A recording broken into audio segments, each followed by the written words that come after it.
میں یہ نہیں کہتا کہ اگر فریق کے کنوارے ہونے سے دوسرے حال میں صورتحال بہت خوشگوار ہو جاتی ہے، ایسی بات بھی نہیں ہے۔ یہ ہمارے محلے کے ہی شیخ صاحب کی فیملی اس حقیقت کی واضح تردید کرتی ہے۔ ان کی بیگم کنواری تھیں جبکہ خود وہ ایک کو بھگتا چکے تھے۔ آپ دیکھ لیجئے، دن رات جتنے فساد اور ہنگامے ان کے ہاں ہوتے ہیں پورا محلہ دیکھتا اور سنتا ہے۔ ان کی بیگم بات بات پر پہلی بیوی کے حوالے سے انہیں کچوکے لگانے کے لیے موقع ڈھونڈتی ہے اور ان کو سلگاتی رہتی ہے۔ دونوں ایک دوسرے سے حلق تک شاکی ہیں۔ شاہ بخت روانی سے کہہ رہا تھا، اس کے لہجے میں بہت وقار، ٹھہراؤ اور مدبرانہ سی پختگی تھی۔ میرا خیال ہے آپ پہ کھل گیا ہوگا کہ اس سے کوئی فرق نہیں پڑتا کہ دونوں کی ظاہری کیفیت کیا ہے۔ یہ عہد وفاداری بشرط استواری اس بات پر منحصر ہوتا ہے کہ دونوں فریق ایک دوسرے کے لیے کتنے ایثار، خلوص اور برداشت سے کام لے سکتے ہیں۔ باقی کیفیات ثانوی حیثیت رکھتی ہیں۔ اس کے لہجے میں غایت درجے کا اعتماد، استحکام اور متانت تھی۔ اب آپ کا کیا فیصلہ ہے؟ بالآخر وہ کھڑے ہو کر اس کی سمت دیکھتے ہوئے پوچھنے لگے۔ شفتل نے جسبس ہو کر ایک لمحے کو بغور اس کا چہرہ دیکھا۔ سچائی، خلوص اور بردباری کے رنگوں سے مزین چہرہ، اس کی شفاف چمکدار نگاہوں سے ارد گرد جیسے روشنی سی بکھر گئی تھی۔ ان متین دلکش آنکھوں میں عہد فردا کے دل فریب خواب اور محبتوں کے چراغ روشن تھے۔ پتہ نہیں کیوں وہ کچھ جھنجھلا سی گئی، شاید اپنی کمائیگی کے احساس سے۔ پلیز شاہ بخت، وہ کچھ قدر بے بسی سے بولی، دیکھیے میں خود تلاش کر دوں گی آپ کو بہت اچھی سی آپ کے مزاج کے مطابق لڑکی۔ اس قصے کو چھوڑیے، بلکہ بھول جائیے۔ اس کی آنکھوں میں لو دیتے امید کے دیے بجھ سے گئے۔ کتنی دیر اس کی سمت دیکھے رہنے کے بعد دل شکستگی کے عالم میں وہ پشمردہ سا واپس پلٹا۔ تب ربیہ اور امی وغیرہ اندر داخل ہوئے۔ اوف، اتنا رش تھا کہ کیا بتاؤں، کس مصیبت سے فراغت ملی ہے۔ امی تخت پہ بیٹھی ہوئی ہانپ کر رہ گئیں، دونوں کے چہرے پسینے سے شرابور۔ شفتل جھٹ سے اسکواش بنا لائی۔ امی شاہ بخت کو بازار کا آنکھوں دیکھا حال بتا رہی تھیں۔ وہ ٹیپو اور عمران نہیں پلٹے ابھی اپنی مہم سر کر کے؟ شفتل نے پوچھا۔ آ رہے ہیں، سارے محلے کو سناتے، تماشا دکھاتے ہوئے کہ ہم نے 2 بکرے لیے ہیں۔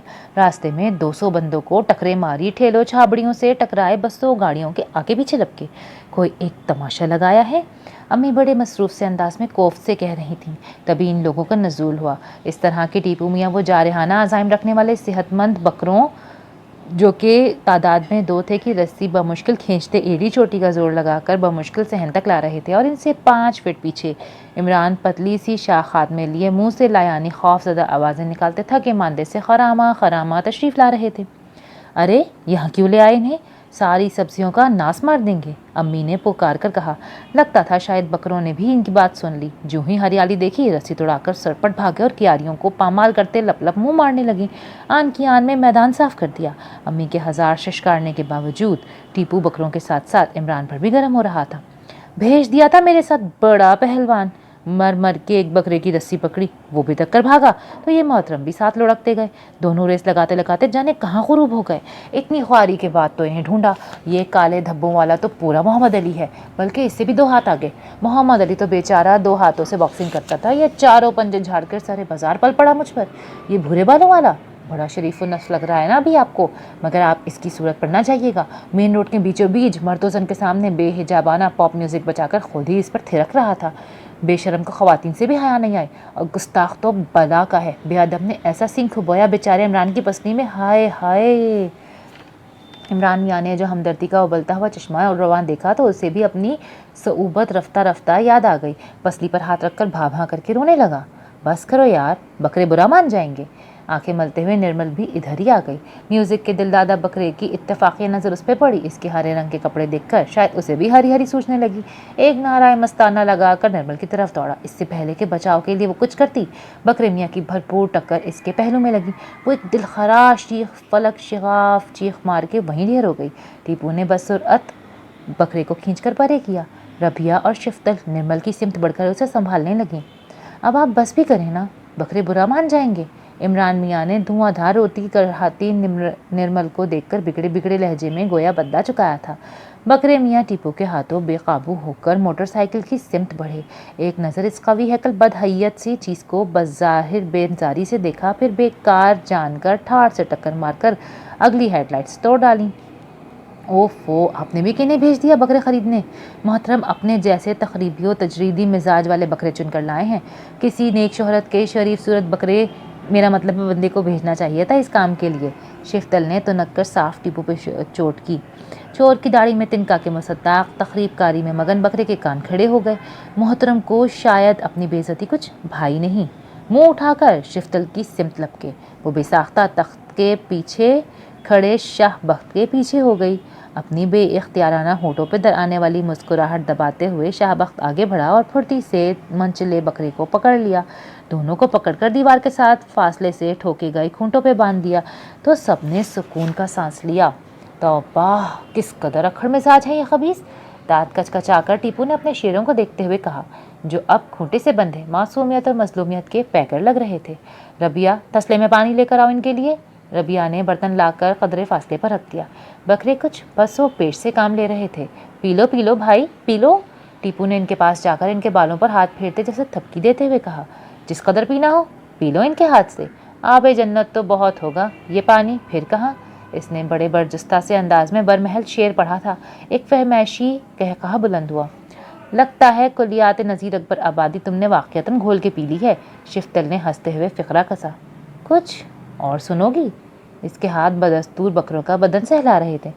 کیا خوب کہتے ہیں نذیر بھائی کے، بے درد ستمگر، بے پرواہ بے کل، چنچل چٹکیلی سی، دل سخت قیامت پتھر سا، اور باتیں نرم رسیلی سی۔ میں تمہاری بات سے اتفاق کرتا ہوں، واقعی بہت خوب کہتے ہیں نذیر۔ کنکھیوں سے شفتل کی سمت دیکھتے ہوئے شاہ بخت نے دھیمے انداز میں کہا۔ یکایک شفتل کو کچھ دیر پہلے کی اپنی بے ساختہ پناہ لینے والی حرکت یاد آ گئی۔ وہ خفیف سا ہو کے چائے کے بہانے کھسک لی۔ جاتی ہوئی شام کی بنفشی شفق رنگ شعاعیں نشاط منزل کی عقبی صحن کو روشنیوں سے نہلا رہی تھیں۔ ٹیپو اور عمران بکروں کی ٹہل سیوا میں مگن تھے۔ نرمل اپنی پسندیدہ کام یعنی بچی کچی سبزیوں کی گوٹی کر رہی تھی۔ شفتل تخت پر بیٹھی سبزی بنا رہی تھی۔ ربیہ صبح سے اپنے میکے گئی ہوئی تھی۔ آخر وہاں بھی بقرعید کا کچھ انتظام تو کرنا ہی تھا نا۔ امی کچن میں ہانڈی کے لیے مسالہ بھون رہی تھیں۔ ٹیپو، تم قصائی سے اچھی طرح سے معاملہ طے کر چکے ہو نا؟ انہوں نے کھلے دروازے سے پکار لگائی۔ جی ہاں، بے فکر رہیے، اس نے اطمینان دلایا ہے کہ صبح سرگے ویلے نورا پیرا دے وقت میں ہی آؤں گا۔ سب سے پہلے تواڈے بکرے نو کاٹوں نا۔ چھمان تیار رکھیو، ماں 500 روپیوں کے۔ ہیں 500 روپے؟ امی حیرت سے بت بن گئی۔ یہ تو ایک بکرے کی قیمت خرید کا 5واں حصہ بنتا ہے، کیا وہ سونے کی چھری سے ذبح کرے گا؟ انہوں نے ٹھوڑی پر ہاتھ رکھ کر برہمی اور حیرت کا ملا جلا اظہار کیا۔ جانے دیجیے امی، سبزی کا قلاو کما کرتے ہوئے شفتل نے بے پرواہی سے کہا، یہی تو ان کے سیزن ہوتے ہیں کمائی کے۔ بقرعید اصل میں آتی ہی قصائیوں اور بھکاریوں کے لیے ہے، دونوں کے وارے نیارے ہو جاتے ہیں۔ وہ صحن کی ٹوٹی کھول کے سبزی دھو رہی تھی۔ اے لڑکی، جاؤ میری زوجہ محترمہ کو لے کر آؤ میکے سے۔ ٹیپو بکروں کا سنگھار کرنے میں مصروف تھا۔ کس پر جاؤں اور لے کر آؤں؟ شفتل نے فکر مندی کا اظہار کیا۔ ہوائی جہاز لے جاؤ یا پھر ٹینک، تمہاری مرضی ہے۔ ٹیپو نے حد درجہ سادگی سے مشورہ دیا۔ مجھے ذرا جلدی ہے، میرا خیال ہے F-16 لے آتی ہوں۔ وہ عقبی دروازے کی سمت بڑھتے ہوئے بولی۔ ربیہ بھائی تشریف لے آئیے، آپ کے سسرال میں آپ کی سخت ضرورت محسوس ہو رہی ہے۔ کھلے دروازے سے بے دھڑک داخل ہو کر جو ہی وہ اندر آئی، صوفے پر بے تکلفانہ نیم دراز سگریٹ کے دھوئیں کے مرغولوں میں گم شاہ بخت پر نظر پڑتے ہی اس کی زبان اور قدم دونوں کو بریک لگ گئے۔ شیخ صاحب کے ہاں گئی ہیں کل کے لیے ان کی ماسی کو بک کرانے کے لیے، آئیے تشریف رکھیے۔ نشست درست کرتے ہوئے اس نے ربیہ کی عدم موجودگی کی رپورٹ دیتے ہوئے پذیرائی کے لیے کرسی کی سمت اشارہ کیا۔ نہیں، میں چلتی ہوں۔ وہ یکلخت واپسی کے لیے مڑی۔ شفتل ایک بھاری روبدار آواز نے اس کے قدم میخ کی طرح زمین پہ گاڑ دیے۔ وہ رک گئی مگر پلٹی نہیں۔ شاہ بخت ڈگ بھرتا اس کے مقابلان کھڑا ہوا اور اس کی آنکھوں میں آنکھیں ڈال کر بولا، میرا وجود آپ کے لیے 1000 تنفر و بیزاری کا سبب سہی، مگر آپ اتنے عرصے بعد پہلی دفعہ میرے گھر آئی ہیں، اور کچھ نہ سہی ربیہ کے سسرالی رشتہ دار ہونے کے ناطے آپ کی مہمان نوازی آپ کا حق بنتا ہے اور میری ذمہ داری۔ اس کے ناراض سے روٹھے لہجے کی کاٹ دل ہی دل میں سے شرمندہ کر کے، ایسی کوئی بات نہیں ہے شاہ بخت، میں آپ سے خائف یا بیزار نہیں ہوں۔ اس نے نگاہ کترا کے کہا، آپ بہت شریف اور اچھے انسان ہیں، تو کیا ہم باوفا تھے اس لیے نظروں سے گر گئے؟ شاید تمہیں تلاش کسی بے وفا کی تھی۔ اس نے بڑی برجستگی بڑے سبھاؤ سے لطیف سے انداز میں شکایت کی۔ مخفت سے سرخی تو پڑ گئی اور کچھ نہ سوجھا تو لاجواب ہو کر دروازے کی سمت پڑ گئی۔ میں چلتی ہوں۔ اس کے دوبارہ روکنے سے قبل ہی وہ دروازہ پار کر چکی تھی۔ گھر آ کر کتنی ہی دیر وہ خالی و ذہنی کے عالم میں صحن میں ٹہلتی رہی۔ تصور میں امی کا پرزور انداز، ٹیپو کے مضبوط دلائی، ربیہ کا احتجاج اور التجائیہ انداز، نرمل اور عمران کے خوش خوش چہرے دراتے رہے۔ وہ سب مل کر اسے اپنی اڑی توڑنے پر مجبور کر رہے تھے۔ وقار کی مرتبہ میں سب نے ایک سے بڑھ کر ایک شکایت آمیز تبصرہ کیا تھا، مگر اب سب کے سب ایک ہو گئے تھے، حتیٰ کہ خود اس کا من بھی بڑھ بڑھ کر اسے ہموار کرنے کی صحیح کر رہا تھا۔ ٹہلتے ٹہلتے مان اس کی نگاہ اوپر اٹھی، اس کے بڑھتے قدموں کو جیسے زمین نے پکڑ لیا۔ وہ دم بخود رہ گئی، ریلنگ سے ٹیک لگائے جانے کب سے وہ ایک ٹک اسے ہی دیکھے جا رہا تھا۔ اوہ وہ، یہ حضرت قصائی صاحب آخر کب تشریف لائیں گے؟ ٹیپو آتش زیرپا ہو رہا تھا۔ 9 بج چکے تھے۔ وہ اترا منہ اور بگڑا موڈ لیے ماں سے کہہ رہا تھا، اعلی حضرت کا بھی نورا پراں کا وقت نہیں آیا، شرم کرو کچھ۔ امی ناراض ہوئیں، کیوں نیت خراب کر رہے ہو؟ کون سا 8 پہر کا روزہ رکھا ہے تم نے؟ اس نے قربانی کی نیت سے روزہ رکھا تھا، دوسری قربانی کے لیے پاپا نے نیت باندھی تھی۔ اتنے سے وقت کے لیے ٹیپو کا بے چینی سے برا حال ہو گیا تھا۔ آخر خدا خدا کر کے قصائی آیا، ذبح کی رسم ادا ہوئی، کام کے لیے بلائی گئی ماسی کے ہمراہ ربیہ اور شفتل کچن سنبھال چکی تھیں۔ امی ختم کی شیرینی بھجوا اور وصول کر رہی تھیں۔ نرمل گوشت کی بو اور صورت دونوں سے الرجک تھی۔ صبح سے کمرہ بند کیے بیٹھی موسیقی سن رہی تھی۔ یار اب تو سچ مچ متلی ہونے لگی ہے تم دونوں کے اس حلیے میں دیکھ دیکھ کر۔ ٹیپو بیرونی کام نمٹا کر اندر آیا اور ناک بھوں چڑھا کر بولا۔ دونوں سر سے پیر تک پسینے میں شرابور تھیں۔ گوشت اور خون کی بو ایسے ان میں رچ بس گئی تھی کہ بس سپہر کے 3:30 بج رہے تھے۔ گوشت کی ڈشز پر ختم دلا کر احباب اور فقراء اور مساکین کو دعوت کے لیے بلایا جا چکا تھا۔ ٹیپو اور عمران گوشت دینے دلانے کے چکروں میں گھن چکر بنے ہوئے تھے۔ آنے والے اور والیوں کو پاپا اور امی ریسیو کر رہے تھے۔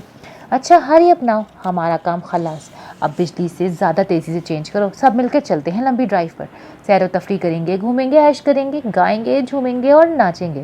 بس بس بس، شفتل نے ہاتھ روک کر اس کے سر توڑ دیے۔ اب جاگ جاؤ، یہاں جو اتنا آنا جانا لگا ہوا ہے ان کو کون دیکھے گا؟ امی اور پاپا سنبھال لیں گے، بس تم کھسکو اب۔ ٹیپو نے زبردستی اسے واش روم کی سمت دھکیلا۔ سادہ سا آسمانی سوتی شلوار قمیص پر سوتی دوپٹہ لیے وہ بڑی سادگی سے تیار ہو کر دروازہ کھول کر زینے کی سمت بڑی ہی تھی کہ ٹھٹک کر رک جانا پڑا۔ زینے کے اختتام پر تھوڑے فاصلے کے ساتھ ٹیرس کے بند دروازے سے پشت ٹکائے وہ غالباً اسی کا انتظار کر رہا تھا، دونوں ہاتھ سینے پر باندھے بہت پرسکون اور تحمل کے ساتھ۔ عید مبارک۔ شفتل کو کچھ اور تو کہنا ہی تھا، عید کے معنی خوشی کے ہوتے ہیں اور میری عید ابھی نہیں ہوئی۔ شفتل نے چونک کر اس کا چہرہ دیکھا، لہجے کے ساتھ ساتھ اس کے چہرے پر سنجیدگی اور متانت ثبت تھی۔ وہ سر جھکا کر اپنے ہاتھ دیکھنے لگی۔ شفتل میں آج آپ کو کچھ بتانے آیا ہوں۔ وہ اس کے مقابل آن کھڑا ہوا۔ میرا ارادہ تھا کہ آپ کو اپنے گھر لا کے اپنا بھرپور استحقاق استعمال کرتے ہوئے کسی بہت خوبصورت خوشبو ماحول میں کہوں گا، مگر بہرحال سنیے، اس نے اس کے چہرے پر نگاہ جماتے ہوئے قطعی لہجے میں کہا، آپ کو اپنی زندگی میں شامل کرنے کا ارادہ میرا آج کا نہیں ہے۔ اس کی اساس اسی وقت رکھ دی گئی تھی جب میں نے پہلی بار آپ کو اپنے نئے گھر کے ٹیرس سے دیکھا تھا۔ یہ تقدیر کے کھیل تھے کہ مجھے عرض مدعا میں تاخیر ہو گئی اور آپ وقار حسین کے نصیب کا تارا بن گئیں۔ اس کے چہرے سے ہویدہ حیرت کے آثار شاہ بخت کو عجیب سی شادمانی اور سرشاری کی کیفیت میں مبتلا کر رہے تھے۔ شفتل، میں یہ نہیں کہوں گا کہ آپ کے عشق میں رانجھے مجنوں فرہاد یا مہیوال کا شاگرد رشید بن گیا تھا اور اس حالت کو پہنچ گیا تھا جس میں ہر گھنٹی کی آواز ناقہ لیلا کے گلے کی گھنٹیوں کی آواز محسوس ہوتی ہے۔ نہیں، میں نے آپ سے ایسی ہی محبت کی ہے جیسے کہ میرے جیسا بندہ کر سکتا ہے۔ اس سے زیادہ اقرار میں نہیں کروں گا اور نہ ہی کر سکتا ہوں۔ البتہ میں آپ کو یقین دلانا چاہتا ہوں کہ میں بطور شریک زندگی آپ کو باعتبار، باوقار اور شفاف ساتھ فراہم کروں گا۔ میرا یقین کریں۔ اور وہ یقین کیوں نہ کرتی؟ شاہ بخت کے پر اعتماد لہجے کی گھمبیرتا، اس کی روشن پر خلوص آنکھوں سے ٹپکتے وارفتہ شعلے، اس کے شفاف کھرے چہرے کے بولتے رنگ، سب کے سب مل کر اسے یقین دلا رہے تھے، اس کے برفاب جذبوں کو اپنی آنچ دے کر پگھلا رہے تھے۔ شفتل، آؤ کتاب زندگی کا آغاز خوشگوار باب سے کریں۔ اپنی چوڑی مضبوط ہتھیلی اس کے سامنے پھیلا کر وہ اس کی آنکھوں میں دیکھتا کہہ رہا تھا۔ شفتل نے گھبرا کر پلکوں کی باڑھ گرا لی اور بچکانہ سی بے ساختگی سے دونوں ہاتھ پشت کی طرف لے گئی۔ شاہ بخت شرارت سے ہنس دیا اور اسراہ شرارت ایک لمحے کو دونوں ہاتھوں سے اس کے شانے چھو کر ہٹا دیے۔ اس کا چہرہ مارے حجاب کے آتشی ہو گیا تھا۔ شاہ بخت سرشاری سے کہہ رہا تھا، ہاں اب کہو، عید مبارک۔ ناول یہاں پہ ختم ہوا، مگر میں آپ لوگوں سے ایک بات شیئر کرنا چاہوں گی۔ جیسے اس ناول میں بتایا گیا ہے کہ ضروری نہیں ہے کہ طلاق میں ہر دفعہ لڑکی کا ہی قصور ہو، جیسے کہ ہمارے معاشرے میں عام طور پر سمجھا جاتا ہے، اور مطلقہ یا بیوہ عورتوں کی کنوارے مردوں کے ساتھ شادی میں بہت مسائل کھڑے کیے جاتے ہیں اور معیوب سمجھا جاتا ہے۔ ہمارے معاشرے کو اس چیز کے لیے بدلنے کی ضرورت ہے، اور اس کہانی کے ذریعے ہم کو شازیہ چودھری نے یہی سمجھانے کی کوشش کی ہے کہ کسی بھی شادی کے کامیاب ہونے کا دار و مدار لڑکی یا لڑکے کے کنوارے یا شادی شدہ ہونے پر نہیں ہوتا، بلکہ آپس کے ذہنی تعلق اور آپ کی اپنی انڈرسٹینڈنگ سے ہوتا ہے، ایڈجسٹمنٹ سے ہوتا ہے۔